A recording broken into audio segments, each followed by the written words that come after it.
আমার Facebook page আর টিকটকে কিছু সিসি ক্যামেরা আছে, দুই একটা সিসি ক্যামেরা আছে আর কি।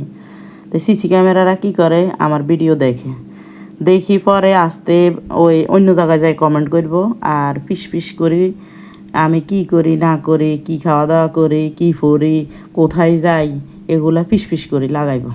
তো এদের আর কাজ নাই, তো জামাইয়ের বাড়ির সংসার করতে পারে না, আসি এগুলা করে। তো এগুলা করে কী লাভ, আমার মাথায় কিছু ধরে না। কি করতে পারবো আমারে এগুলা করে? এগুলা করে কাউকে কিছু করা সম্ভব না। যারা এগুলা করে তারা নিজেদেরকে ছোট লোক প্রমাণ করে, মানে বুঝায় যে আমরা কত ছোট লোক। এবার চিন্তা কর, মানে আল্লাহর বিচার এমন সূক্ষ্ম যা কল্পনার বাহিরে। নামাজ পড়ে আল্লাহর কাছে বিচার দিলে, আল্লাহর কাছে অভিযোগটা দিয়ে রাখলে এটা কখনো বিফলে যায় না, মনে রাখবেন।